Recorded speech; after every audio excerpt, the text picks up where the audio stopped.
issue 84 of the all-new, all-different #1 comics podcast. Bob, what are you going to do when we hit issue number 100? You know, I was thinking about that the other day. We might have to start volume 2. Ooh, I kind of like that. I'm kind of into that. You know, issue number 100 may be our cutoff point as far as volume. Right? So every couple of years, you know, we'll be going to a new volume. Wow, that's kind of interesting. Yeah, I'm kind of about that. Yeah, I hadn't thought that, but I was just, sitting here thinking to myself, and when we first, I was making my show notes and everything, I was like, man, 84, like we're hitting 84, we're fast approaching 100, like it's gonna happen very, very soon, and yeah, that's just nuts. 100 episodes of this. Yeah, and then you were thinking, is it always gonna be volume 1? Yeah, exactly. Are we gonna be doing volume 1 forever? Hey, welcome to the all-new #1 comics podcast. Volume 1, issue 1055. Yeah, exactly. We have beaten Detective Comics, ladies and gentlemen. I mean, maybe we'll get up, as far as volumes, maybe we'll get up to the Punisher. Hey. I mean, who knows? Hey, there's a thought. Punisher, what, volume... Who knows at this point, Bob? 14, 15? Yeah, it's got to be 15, I think. Welcome to volume 15, issue 100. We've been doing it for 1,500 issues. Jesus Christ, Bob. I can't imagine. Yeah, yeah, though, we got quite a while to go before that ever happens. We do. If we're still the two who are actually doing this podcast. Exactly. If we don't, go off into that final sunset. Oh, God, Bob. Well, the dogs can take over for us. So that is true. To the all-new, all-different #1 dog cast. But like this in every other week, I'm your co-host, Bob. Hello, Bob. With me, as always, is my co-host with the most, Dan. Say hey, Dan. That's me. I'm Dan. I'm here to talk about comics and, I don't know, other things. And like always, we talk about a new #1 issue that hit this week. We give it a deep dive review, the story beats, the art, whatever else we feel like at the time. Yeah, and this one's got all of those things, Bob. It's got a narrative, it's got a story, it's got beats, it's got art. Thank God for the visual medium of a comic book. So, tell the listeners what we're doing this week. Bob, we're back over at Image. I'm so excited. I love my Image books. I like to call them an independent publisher, even though, they are and they're not. Yeah, I was going to say, can you really call them, 5 years ago you could call them independent. Mm-hmm. Can you really call them independent anymore? I'm not too sure. I don't know what the criteria is. Or do they straddle the line? Yeah, I feel like they definitely straddle the line. It's a little confusing. I would like to... ask whoever the authority is on on what makes something, independent or corporate in the comic book world. Because, yeah, that is true. I feel like if it's got one of these imprints or whatever publisher stamps on it, then it's not an independent book anymore. Yeah, can Dynamite be considered independent anymore? Yeah, I don't think so. I don't think, actually... Especially the fact that they come out with 50,000 variant covers for every single one of their comics. That's a huge distribution, branch right there. And that's what I'm thinking. I'm thinking you have a structured corporation and you distribute your books via a comic book distributor. At that point, you're not independent anymore. Independent would be a more punk rock approach. You're pressing it yourself, you're printing it, you're distributing it yourself, whatever. But by the time you can grab a copy in Barnes and Noble or something, that's not really. Yeah, I'm gonna lean into your before we get back to the podcast. I'm gonna lean into your music roots for a minute. Mm-hmm. Independent is what Nirvana started out as. Sure. Yeah. Most bands start out independent. They're booking their own shows. They're they're playing small venues for, whatever. They're going on tours like in a van and everything. And then a record label picks them up. Then they sell out, so to speak. Yeah, exactly. Once the record label picks you up, you're not really independent anymore. No. Because you've got backing. You're not. I mean, independent would mean like you're independently doing it. I would think. That's. I think like unimpressed when I think independent. Me too, but again, they're being distributed and they're a registered corporation. So I don't know. There's a weird line. They're even their distribution. It's still kind of small when you compare it to like Marvel, DC, Dynamite, Image. Yeah, completely agreed. But yes, Bob, from Image Comics, independent or not, we are covering Standstill issue number 1. This is the new book out from Lee Lawridge and Andrew Robinson. Wow, Bob, 2 names that I can say. I can't. Maybe I studied beforehand, maybe not. You guys will never know. And I'd like to point out, of course we're going to go into the book, we're going to go into the creators, all of that stuff whenever we get there. But Bob, Lee Lawridge is a colorist.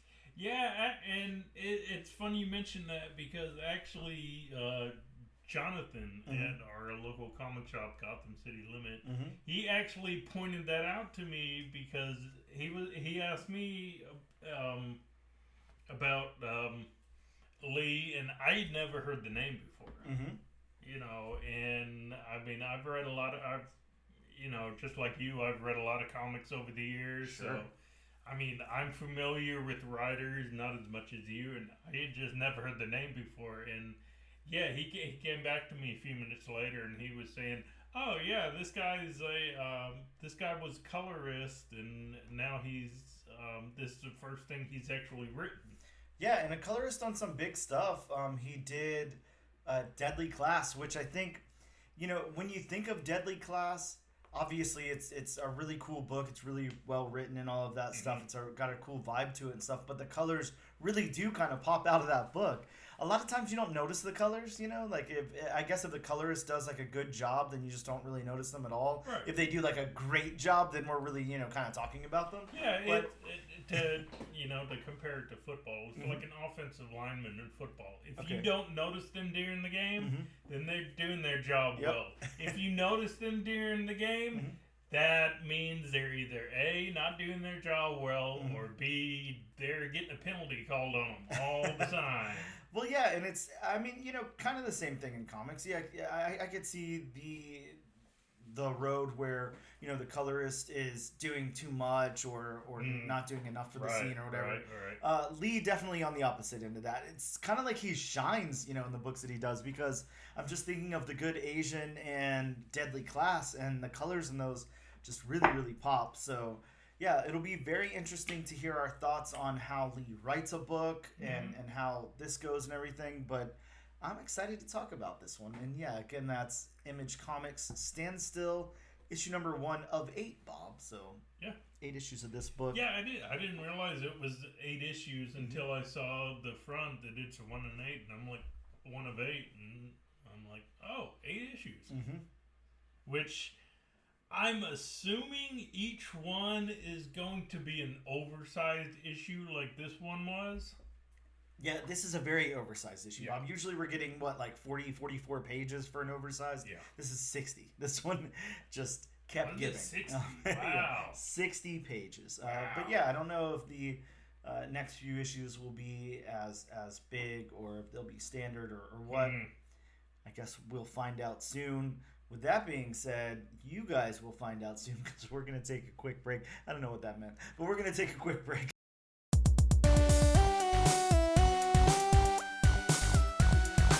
Hello and welcome back to the all new, all different number 1 comics podcast, issue number 84. Bob, it's time to talk comic book and related news. Yes. Of course, as you know, this is a pretty light week. That's okay though. We had a heavy week last week. Yeah. We'll go a little lighter this week. To tell you the truth, some of this I don't even know how much we can comment on. So, first off, Pacific Rim getting a television series. I did see that. Bob, what are you a Pacific Rim fan? I've never seen anything. I'm not gonna lie. I did enjoy the movies. I liked the first one better than the second one. I'm not gonna say I'm a huge Pacific Rim fan. Mm-hmm. I mean, I am going to be interested because it's supposed to be a prequel. Okay. TV series. Okay. Yeah, prequel series. And I am going to be interested to see how that whole thing got started, considering, you're talking about monsters or kaiju that basically come from rifts in the center of the earth. So I am going to be interested to see how all that got started. Watch it be like The Walking Dead. Watch The Walking Dead is probably what happens on the other side of the world during Pacific Rim. Hey, I could see that. That'd be very interesting. I'd love it if they would just tie some of these like franchises that don't make any sense together. That would be very cool. Hey, I mean, look at Teenage Mutant Ninja Turtles has crossed over with Star Trek. True.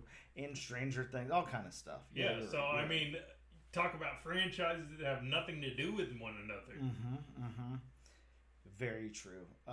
Bob, next up in news, here's kind of this is probably my biggest piece of news, and this is very interesting news, of course. I'm sure you know this news as well. Crossed. The Avatar Press book Crossed, the Garth Ennis book Crossed, has been adapted into a screenplay written by Garth Ennis. And it's got, I don't know, the financial backing of some studio or something. I don't have all that information directly in front of me, but wow, Crossed. Have you ever read Crossed? It's a seriously effed up book. The worst crimes against humanity. It's just insane.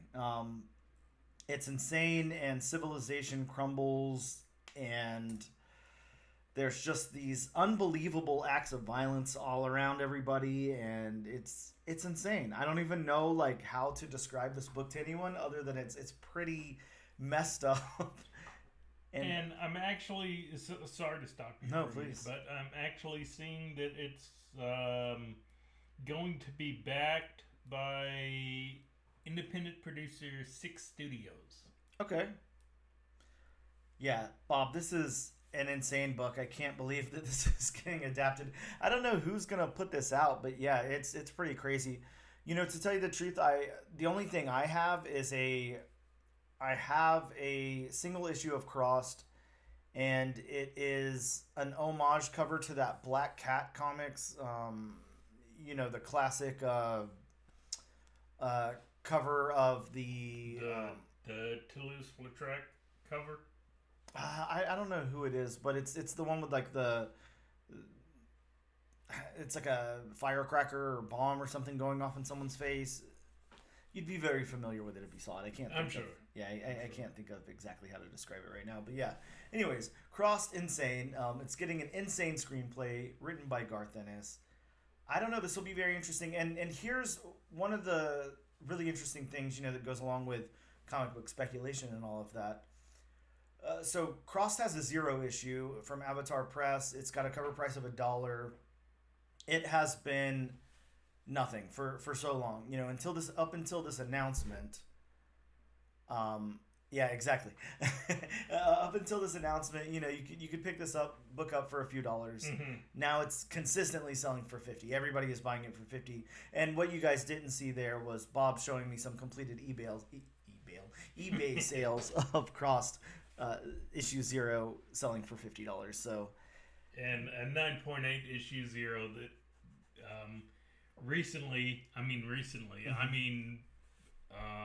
today sold for $150.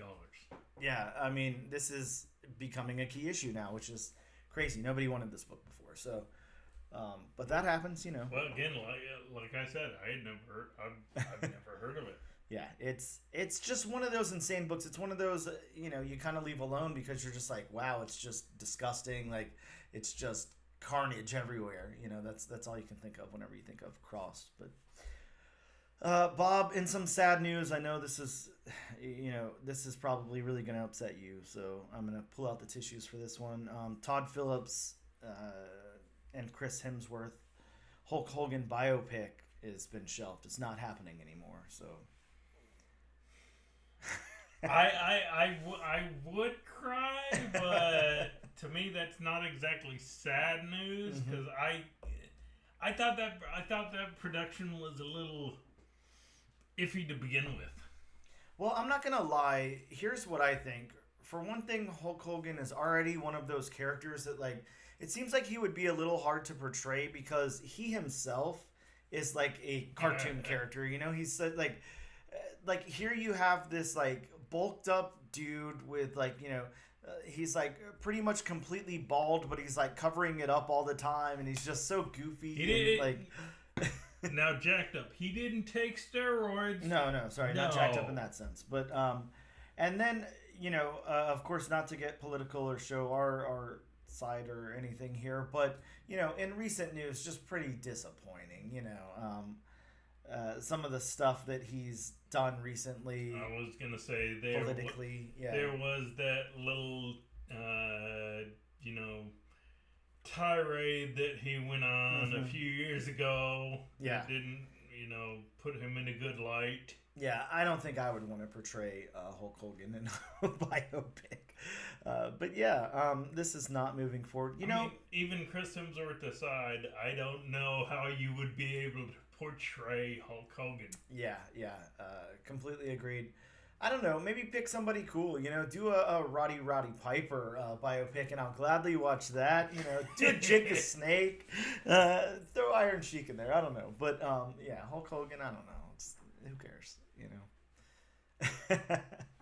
My thoughts. Bob, how about this big news? Robert Downey Jr. You've seen this, right? Which one?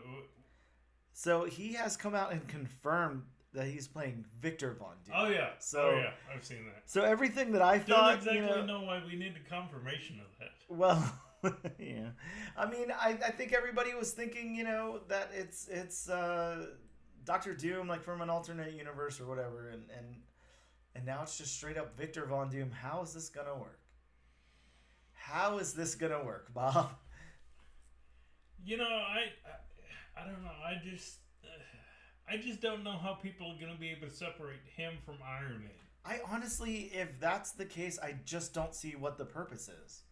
How is bringing back an actor to play a different character without any explanation or anything gonna fix anything that's going on with the MCU? I'm still sticking to what I originally said. I still think this is a little bit of damage control.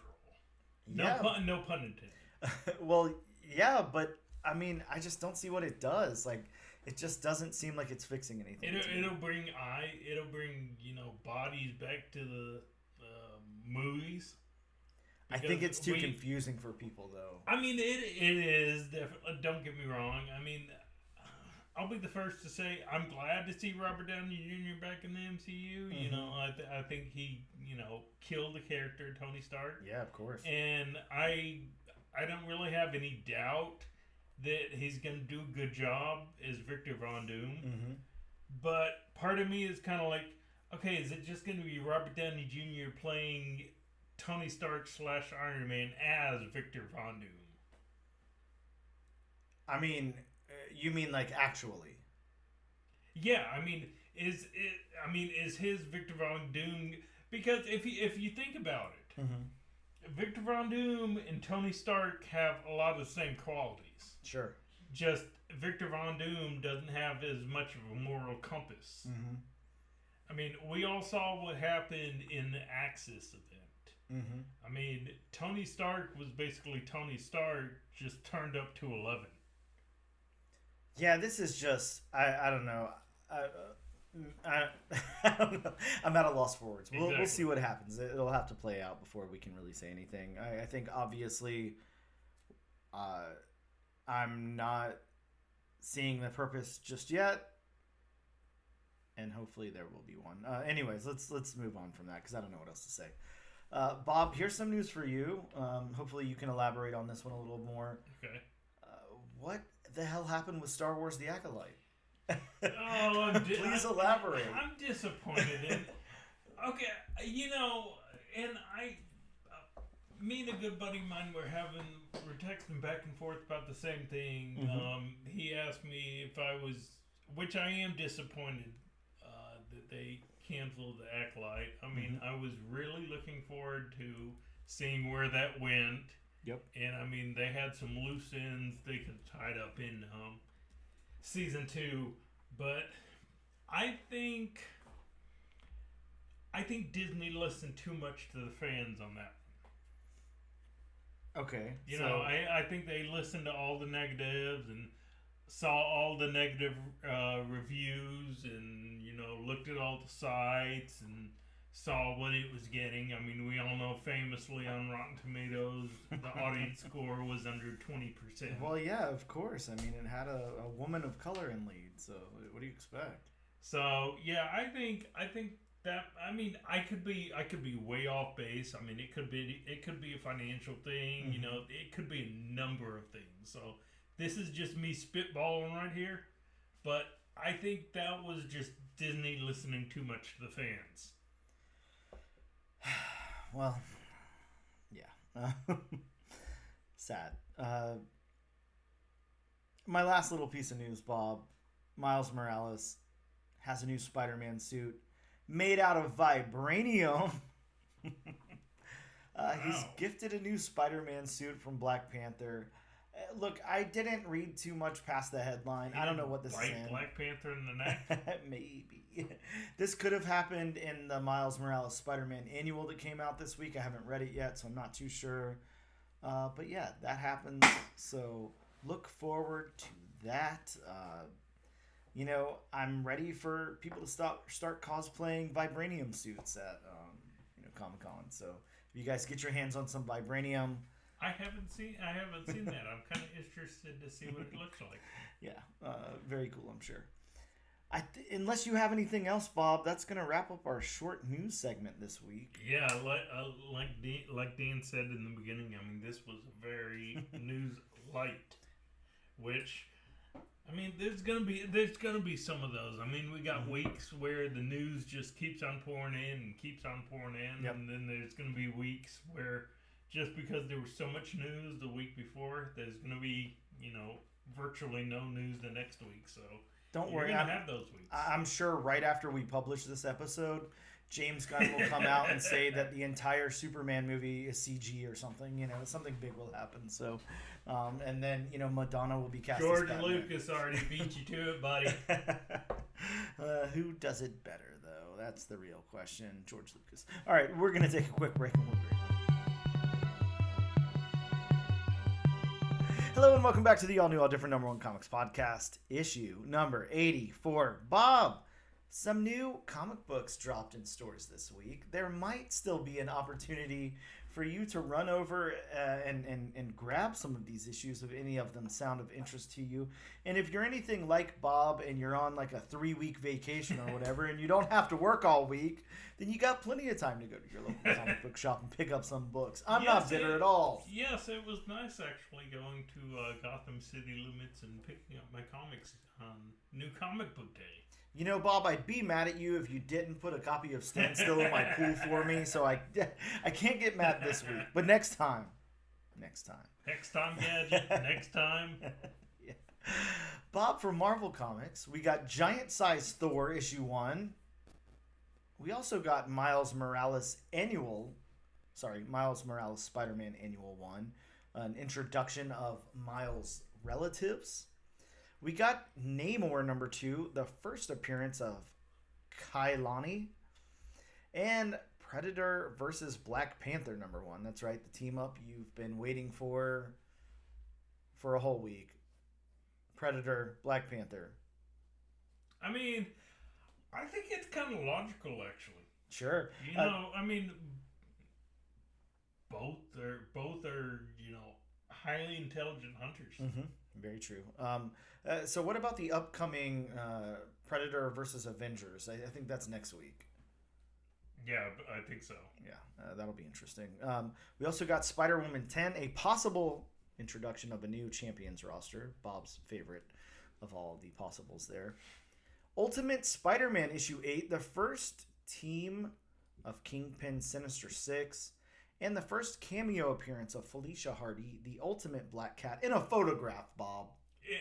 Come Really? on. Where I'm getting vibes of like the old symbiote, like arm in the distance or whatever it was. Like, come on. So that counts as a cameo appearance. Yeah, of course, Bob. Of course. Oh my it's god! A photograph, you know. I mean, at least back in like X Factor 5, I mean, that was technically Apocalypse's first appearance. I mean, granted it was in the shadow, but I mean, at least that character was physically on the page. Well, I know I'm trying to think hard, and I can't think of it right off the top of my head, but there was also, some like X-Men first appearance. It was like a cameo of a test tube or something. I don't know. Oh, the X-23. Oh, is that what it was? Yeah. Okay. Yeah. Wow. Just crazy stuff. Bob, we've got Venom War Carnage. Carnage bonds with a new host. Who could it be? We've got Venom War Venomous #1. Wolverine Revenge #1. This is a 5-issue limited series written by Jonathan Hickman with art by Greg Capullo. Greg Capullo's over at Marvel. That's been a while.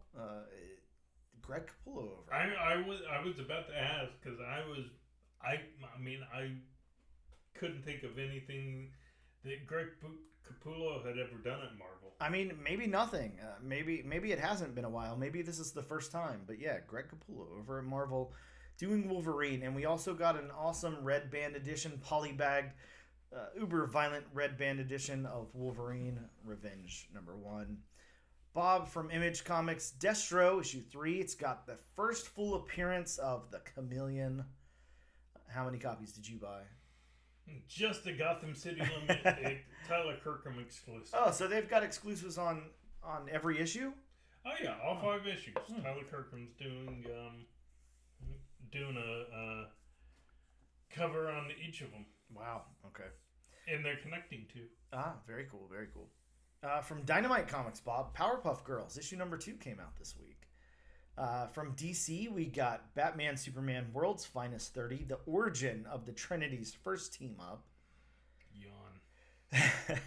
Gotham City Sirens issue 3 dropped this week with the first appearance of Dumb Bunny. Dumb Bunny. Yeah, it's like a huge version of White Rabbit or something. I forgot exactly what it said. Interesting. Ginny Sparks #1 dropped this week. We also got Titans issue 14 with a possible full transformation of Raven into the Dark Winged Queen seen on the cover of issue 15. Bob, if that doesn't sell a book, I don't know what does. So you'll have to wait until the next issue to find out what the Dark Winged Queen is. I guess so. We also got Wonder Woman issue 12. That sadly is tied into the lackluster event that's going on over there at the Absolute DC. Power event. Yeah.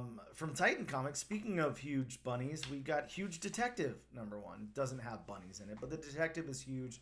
This one sounds really interesting. I don't have the solicit in front of me, but it was something about how there's these giant creatures and they've come out in the public and now they're given regular jobs and stuff, and this one is a detective. So it actually is a huge detective. From Vault Comics, Something Crawled Out finally came out, but our local comic shop did not have this. So this book has been on the back burner for a really long time. I remember, I don't know, probably 4 months ago, I had an interview lined up with the writer of this, but something came up and we weren't able to do it. But it was supposed to come out then, and it's now coming out now. But yeah. And from Dark Horse, Patra, issue #1. Again, another book that I did not see at our local comic shop, so I'm not too sure what's up with that. But also Nightclub 2, issue #1, so a second volume of Nightclub. Those are some of the new books that dropped this week in local comic shops. And I'm going to interject one Please. book that you did not talk about. One that I was definitely looking forward to. A continuation or new volume, however you want to put it. I guess continuation because it's number 8, but a continuation of Black Cloak. Ah, yes, Black Cloak is back. That's right. Wow, I can't believe that the schedule on that one, only up to 8 issues. That was our first book that we did. Yeah. Crazy. Yeah. Very cool. Well, those are some of the new books that dropped this week. If you're anything like Bob, you're on vacation, go get yourself a few copies of Black Cloak, issue number 8. And we are going to take a quick break. We'll be right back in just a moment. Pick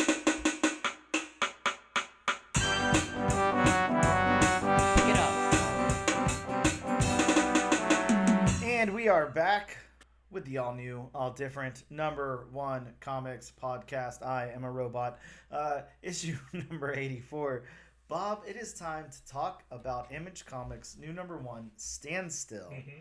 This is a mini-series premiere, and I'm going to go over the synopsis from Image really quick. Meet Riker Ruhl, an enigmatic... Wow, I can't even say that word. Bob... the word that Bob said. Enigmatic. Thank you. Now you're gonna have me doing it. Thank you. Luxurious. Lecherous. Bob, maybe, alright, anyways. And clinically insane psychopath who has stolen a top secret device that can freeze time. Now, as the bodies of world leaders pile up, famous works of art go missing, and other strange crimes dominate the headlines, only the device's creator, a run-of-the-mill science geek, knows what's happening and sets out to stop Riker's seamlessly endless revenge tour. Wow, I really can't read or talk today. If you could stop time, what wouldn't you do, Bob? This wildly oversized first issue contains 60 double-page spreads showcasing Andrew Robinson's incredible art and written by the amazing Lee Loudridge. Well, I think I know what you'd do if you could stop time. Learn how to read? Yes. Yeah, that would be a good thing for me to do, I think. Do you remember Hooked on Phonics? Yeah, Hooked on... I was trying to remember the song, but yeah. They did not work for you? Not very well, apparently. Well, that's from Image's site there. Let's talk about the creators for a second. The writer of this book is Lee Loudridge.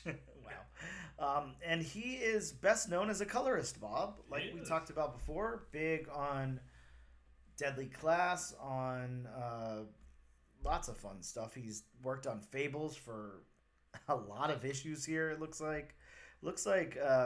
Lee has done, I don't know, geez, every issue of Fables, if I'm correct here. Wow. Yeah. Well, no, I'm sorry. Let me step that back some. Lee started on Fables in 2006 with issue 49, but went all the way up to 162. So, wow. Most current Fables. So that's crazy. Did work on Hellblazer, on Batman Gotham Adventures, House of Mystery, Gotham Central, Green Arrow, Superman Adventures, The Losers, Star Trek, Punisher, All New X Factor, Young Liars, Venom, Captain Marvel. I mean, really, in all honesty, the list goes on and on and on. You know how much colorist work, especially in comics, and I mean, this dude has a very long resume of books. Yeah, I'm just seeing you scrolling through. Yeah, it's a lot. Yeah, probably more than anybody else we've covered, I would think. Lee's long list. Yeah, exactly. But just kind of starting to dip his toes into writing, which is pretty cool. Yeah. We've got art by Andrew Robinson. Andrew Robinson has done work on Starman, on Friendly Neighborhood Spider-Man, Hawkman, The Seventh Sword, Superman, Detective Comics, Winter Soldier, The Bitter March, Justice League United, Negative Burn, The Weatherman.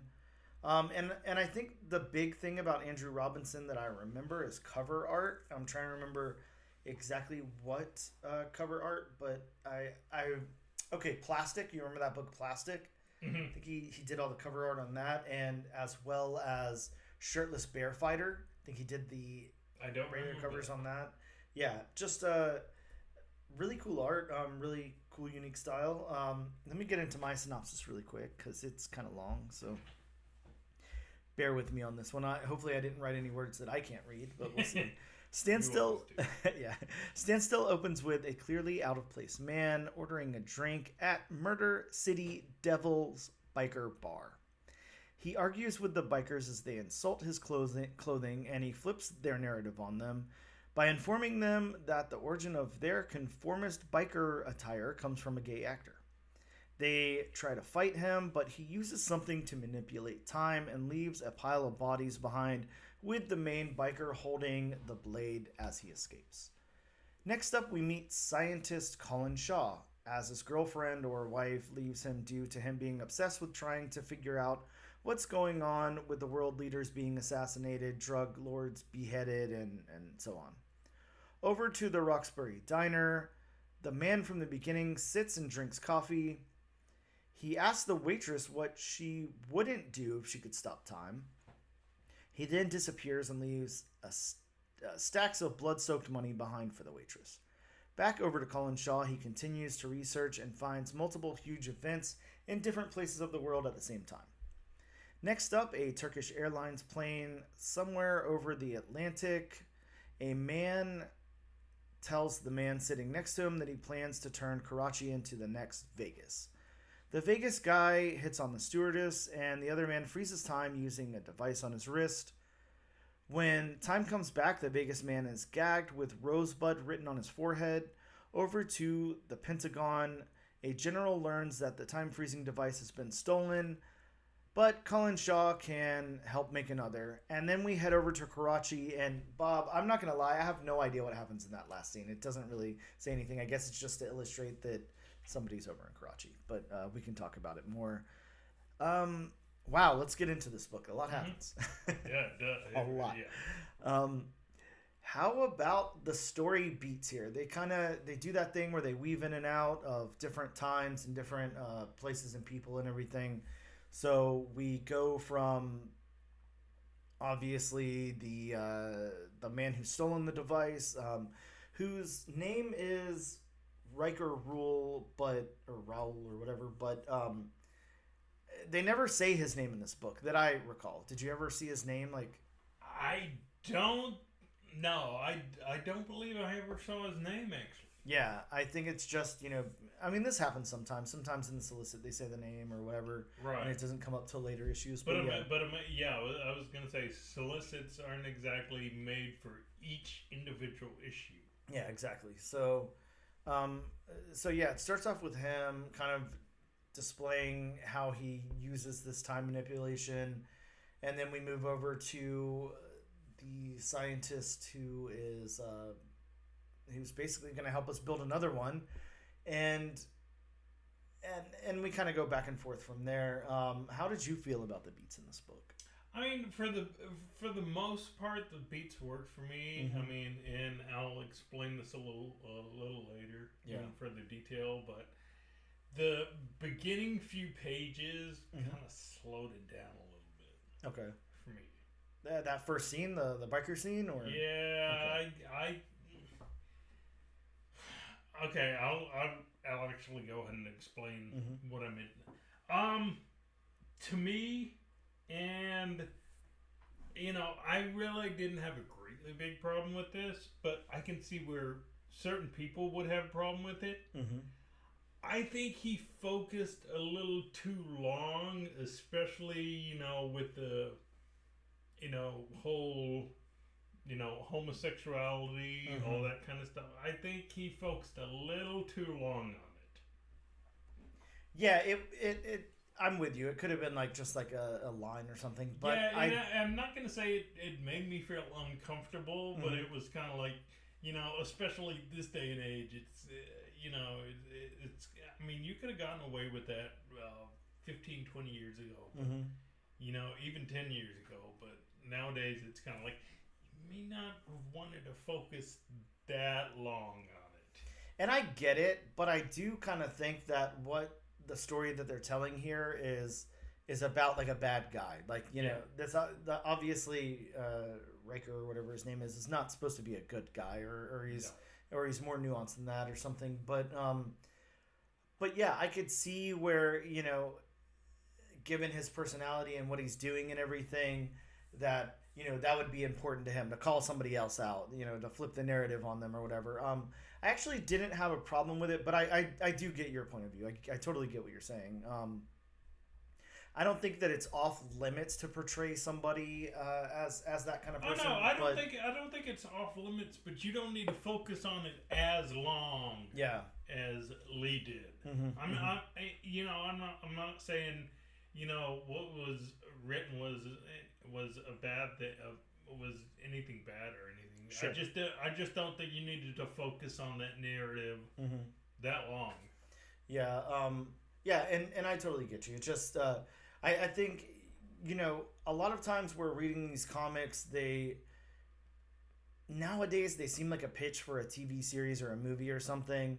And I mean, I'm not saying anything negative or positive about that. It's a very neutral statement, but this definitely played out like that. That played like a scene from a movie for me, for sure, and less like a comic book narrative, which is fine. But I liked the beats. I think the only thing that tripped me up at all was sometimes I got confused who certain people were, and I'm not too sure why. It seems pretty straightforward, but I think that that's obviously Riker in the beginning there, and then we get Colin, the scientist, in the scene with his wife or girlfriend or whatever leaving him, and then from there we get the plane scene.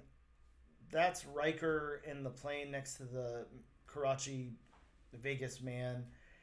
And then we get to the Pentagon scene, and I'm like, who is this guy? Who's the guy with the gray in his hair and like the, I don't know, tattoo or scar on his face or whatever? And I'm like, am I supposed to know this guy? Like, I kind of feel like I was supposed to know him. Yeah, he kind of came out of left field because I mean, you knew who.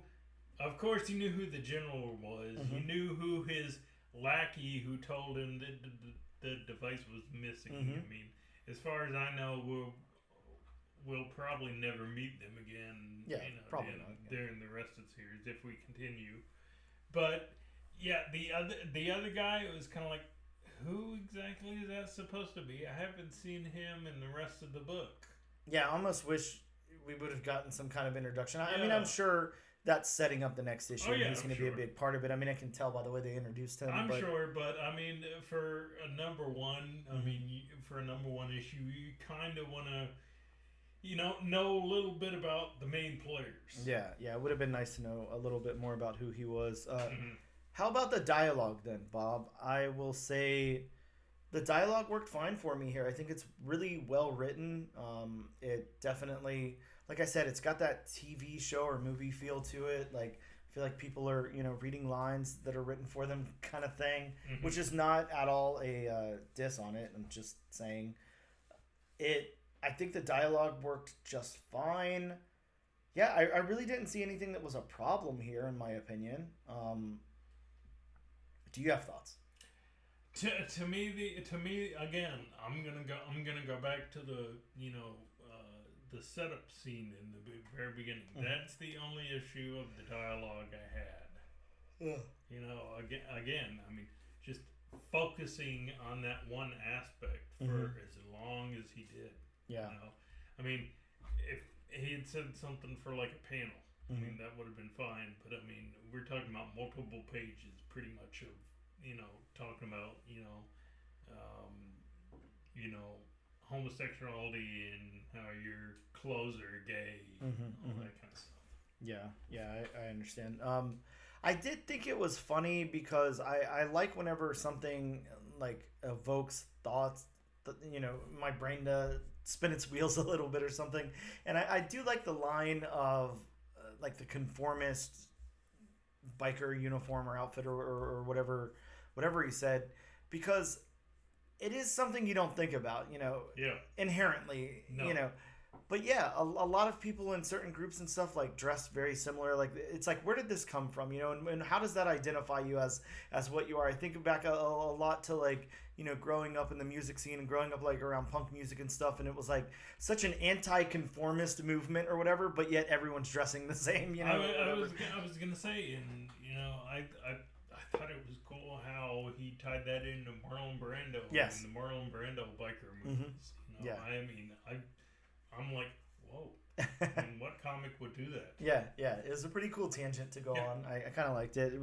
It almost like brought me into like, you know, a less jokey and more serious, but like, you know, Kevin Smith, you know, tangent or something that happens in like a Kevin Smith movie. You just kind of go off on this pop culture thing for a second, and I thought it was pretty cool.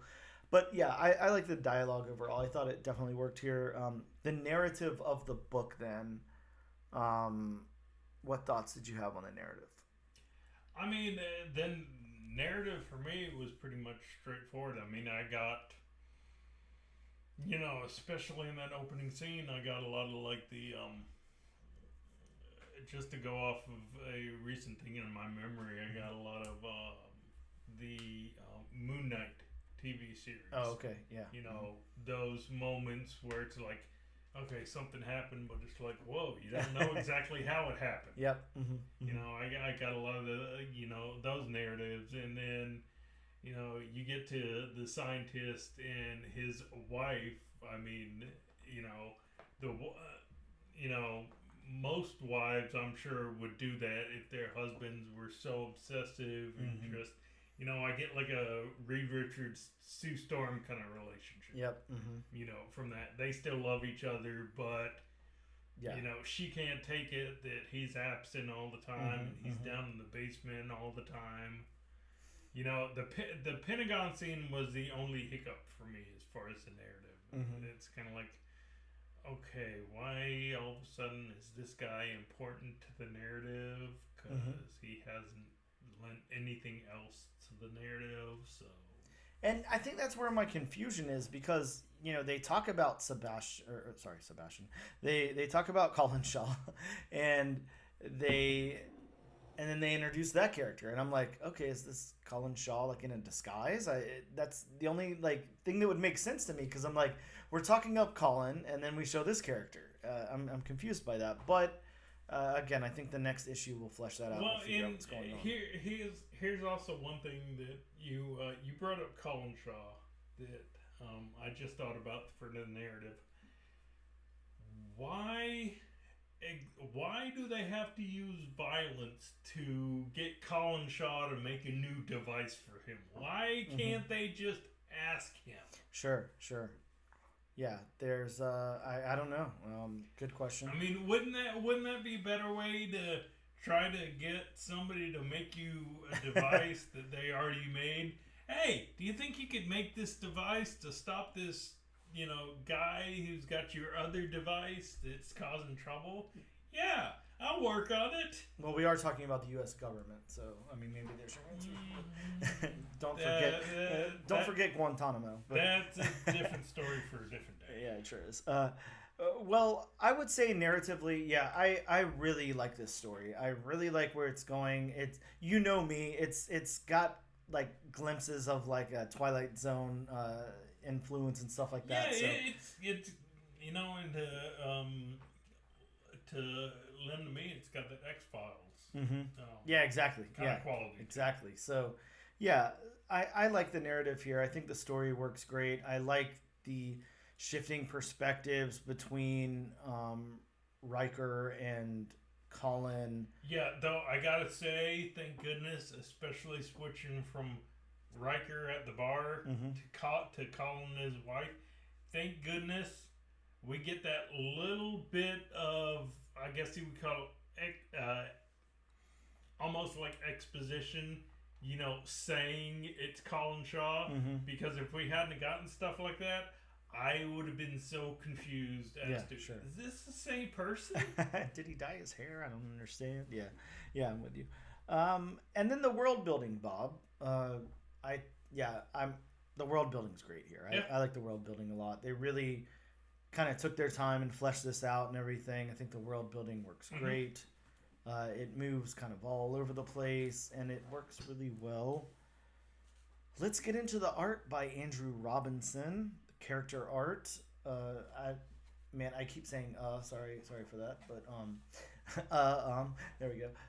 I really love the character art. I think that it's done really, really well. This is, again, you know, we talk about house styles and stuff a lot of times. The stock for Image, or Marvel and DC, And of course, image goes off the rails a little bit, but yeah, I think this is above average art for something like this. Yeah, I did like the character art. The big of course, the bikers are drawn, muscly and all that kind of stuff. The only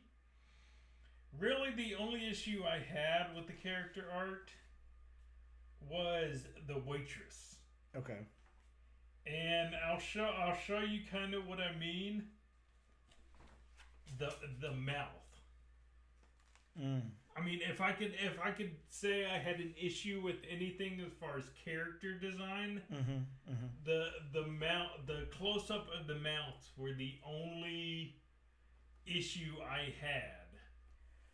Yeah, I could definitely see that. There maybe is a little bit left on the table here for some of the scenes with the waitress. Yeah, she's interesting looking, but some of the other stuff in these scenes, that they really concentrate on, are just the oh yeah, man, the character art is really good. Yeah.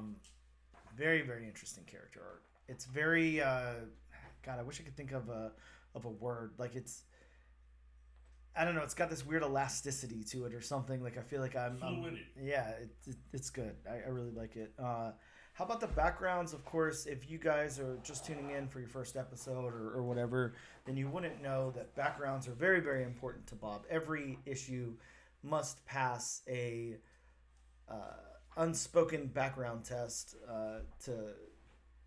for Bob to recommend it. And it's important that the backgrounds are fleshed out when they need to be, and that attention to detail is given. So Bob does this. Yeah, in fact, I'm gonna go ahead and say hands down. I mean, the backgrounds in this are great. I mean, they're not the most, I guess you would say, scenic postcard, because this book does have a darker tone. Yeah, sure. But I mean, I have it open to one panel in the bar, and I mean, you can see each individual character. I mean, and they're not just characters. You can't make out their faces, because we've seen that many times in like a crowd shot or a group shot, where the people in the foreground you can make up, or you can make out, and then the people in the background they kind of have, like, I mean, they still have, it's like you can make out a face, you can make out a mouth, you can make out a nose, but they're just, blurry squiggles and lines, basically. I mean, no, this book, I mean, you can make out everything. I mean, you can make out, you can even make out the neon Bud Light sign. I was really impressed by that Bud Light sign as well. That was was too. Yeah, that was very good. I was too. Yeah, I'm with you. The backgrounds really shine here. They're done really, really well. Same level as the character work, which is pretty outstanding. That you put that much level of attention in the background as well. So I think that shows a sign of a really good artist. Yeah, and I mean, this art is definitely what he did in this book. I mean, it's definitely a breath of fresh air. How he doesn't have those chopped up panels. Each page, except for a white border. I mean, each page is basically the panel. And that's kind of what I love about it. This is, I kept comparing this to like a television show or a movie or something. Yeah. It has like a very cinematic feel to it, especially the way that the book is laid out, the panel layout and everything. Lots of full page spreads in here. Lots of, I can't think of the word, Bob, but what describes not having something condensed to just the page, but the full, both pages, open? Splash page. Yeah, but where the panels run across both pages instead of... there's a term, but I cannot think of what it is. But I'm just... I don't know. Yeah, there's some kind of term, but anyways, I'll think of it later. But yeah, I mean, when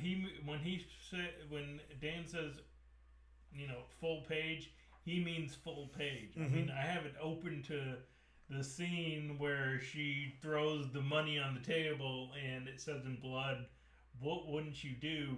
And I mean, it fills up both pages. Oh yeah. Literally. Yeah, There it sure is. does. I mean, there is no border, nothing. Yeah, and that's a wonderful splash page there. I really like Yeah. that one a lot. Yeah. How about the locations, Bob? We move from the biker bar to a little exterior shot to Colin's house to this diner, over to an airplane, and then over to the Pentagon, and then just a small 2 pages in Karachi. So, how did you feel these locations broke it up? I like the I like the having the bar, going from the bar, which darker, dingier, to all of a sudden going to bright suburbia. Mm-hmm. Yep. Middle of the day at Colin's house. I really like that. Yeah, I think this was broken up really well, and I think that they really showcased each location in like a unique way. They feel really like lived in and everything. It feels like I don't know. I really like the environments here. I like the way that the locations were illustrated. They look wonderful. Over to the colors then. We do have a dedicated colorist. I should probably know their name. And no, it's not Lee. So it actually is... no, I'm sorry. I'm completely lying. We don't have a dedicated colorist. I guess it is Andrew Robinson on all art. So my apologies for that. Andrew Robinson illustrating and coloring the book. So doing double duty here. Again, sorry for that. Not noticing that at the beginning there, Andrew, if you're listening. But do your work. I know, exactly. Where's the research? Yeah, I think the colors work really well here. They do. They're very complimentary of the story, of the art, of all of that. Of course, I would hope that they would be if he's, coloring his own illustrations. Yeah, I mean, I just mentioned and I just talked about going to the, more muted, darker tone of the bar and going to the, the bright, colorful suburbia. Yep, yeah, it works really well. I wonder how that plays out also because, again, I only have it, like my band life or something to relate to something like that. But, you have this all-star colorist who's writing the book. And then you've got this artist illustrating the book, and then the artist is going to color it. Does the artist feel any pressure? That's a really good question. Yeah, it would be like, I play drums, so like it would be like super weird if, the guitar player was all of a sudden like, all right, well, I'm going to play drums and you play guitar. I'd feel weird. I wouldn't know what to do. I'd feel like, judged I or hope something. they do a good job. Yeah, exactly. I'm in front of this guy who does this really well. Yeah, a situation like this, I mean, it's kind of like, I know artists and writers always collaborate with each other, but, it's kind of like when Andrew sent his work to Lee, I mean, could Lee just go, that's not how I would do it? Yeah, exactly. Yeah, I wonder if there were any notes, I don't really like the color on this. What do you say to somebody like Lee, or you're like, hey, hold up a second, I'm coloring this thing, or you're like, well, this guy kind of is like the master colorist in the comic book world. Yeah, because, for all intents and purposes, this could have been written and drawn by Lee. Yeah, sure. Yeah, very, very interesting. But yeah, I think the colors work very, very well. They complement the art and the story very well. Well, I think that brings us to the most important question, Bob. A question that we ask ourselves every week. I ask you, I interject my opinion, all that stuff. But is this enough for you to recommend this to the listeners of the All New, All Different #1 Comics podcast, that they go out and spend their hard-earned $4.99 on the first issue of this, and that they continue, add it to their pool, pick up the next 7 issues? Oh, I'm definitely giving this a thumbs up. I mean, the story combined with art, combined with some of the vibes you get, and I mean just the fact that I just think it's a cool idea. Yeah, I think it's such a cool premise, and I mean, as far as I know, one that really hasn't been done. Yeah, you're right. We've seen things. We've seen obviously time travel, time manipulation stuff. In media and books and television, movies, all that stuff. This is done in some kind of unique way, which I can't quite describe, but it also is at at the very least, in the couple of scenes that we've seen in the book, like it's played out too. Like they kind of show you on the page how they manipulate time and everything. And I really like that it's not this ambiguous thing that just happens. It's like, oh, here's kind of how it happens. Yeah, I think that's really cool. I'm with you. This is written really, really well. It's illustrated really well. It's a great looking book. It's definitely, I mean, nobody else would give you a $5 book, 60-page $5 book. You're not getting that anywhere else. And it passes your test too. Has not dialogue heavy. Yeah, it's really not. It's an easy read. It's just wonderful to stop and Which and is look hard to at. say about a 60-page comic. Yeah, very true. The ones that we get from the big two are just so full of exposition whenever they add this many pages and stuff like that. And this one's not. It really lets the art tell the story, which is super cool, which is something that I always respect. Yeah, this is a huge win. This is a very good book. I definitely want to see what's going to happen next. I highly, highly recommend this book. And yeah, get out there, add it to your pools, do whatever you got to do to make sure you get a copy of this and issue number 2. I guess that'll about wrap that part up. We will take a quick break and we'll be back in just a moment.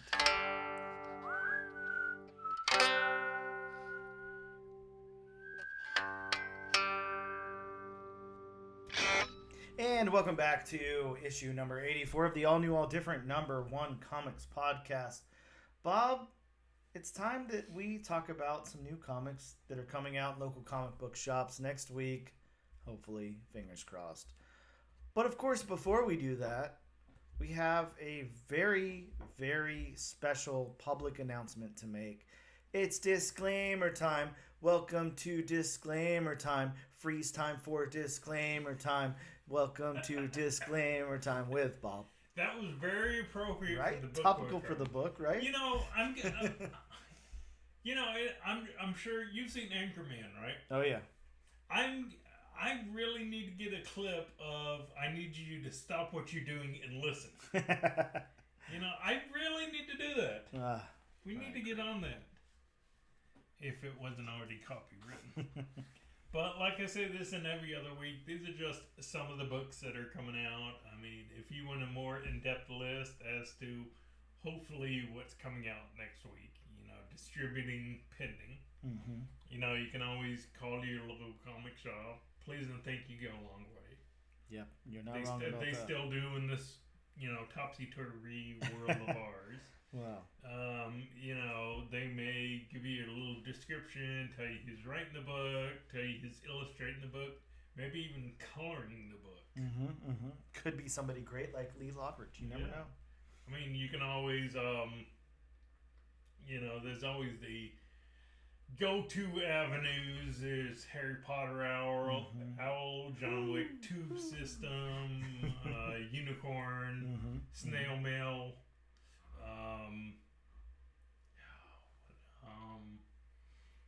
Being a Star Wars fan, you can send a mouse droid. You definitely can. You can do that. It may get run over by a car before it gets there. Who knows? Let's hope not. I don't know. Do you have any other avenues of travel? Yeah, Bob. I mean, like I said earlier in the episode, all you got to do is hit up your local government agency, bust in, and maybe steal some top secret, devices or whatever. It could be as simple as wearing, a watch on your wrist, and you could just stop time for a second and get over to that local comic book shop and leave a ransom note. Hey, I want to know every single issue that's coming out next week. What wouldn't you do to tell me what issues are coming out next week? And I'm sure from there, your local comic book shop will gladly call you and tell you everything that's coming out. That just seems like a lot of work to do just to find out what issues. And then they may not even get there, or they may get there damaged. Who knows? I mean, then again, you can stop time and get them there. It's all up to you. Dan and I just had an issue with a comic that was delayed because it got damaged, and they decided not to send it out that week. Very true. Very true.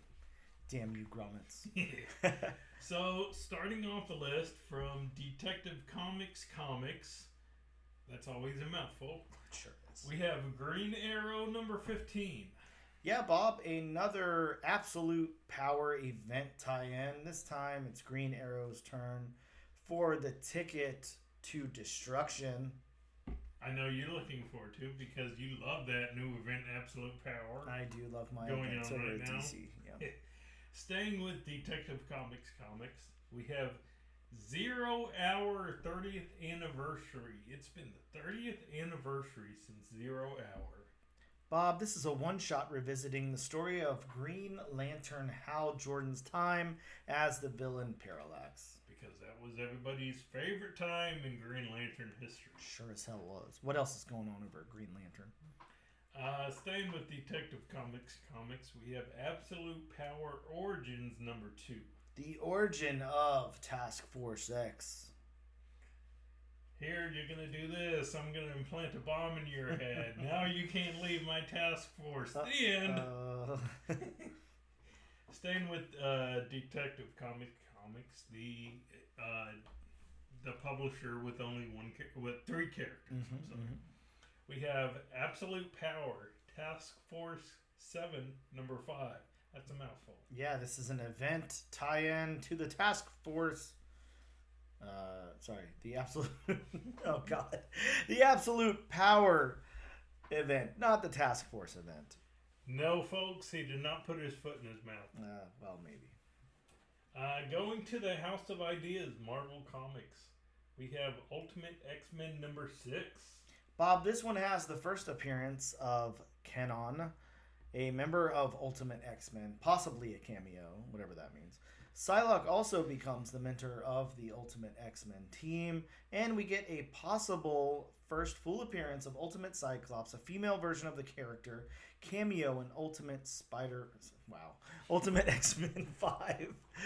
Don't ask me where Spider-Man's coming from, who knows? Oh God, a gender swap Cyclops. Yeah, I'm fine with that. What else?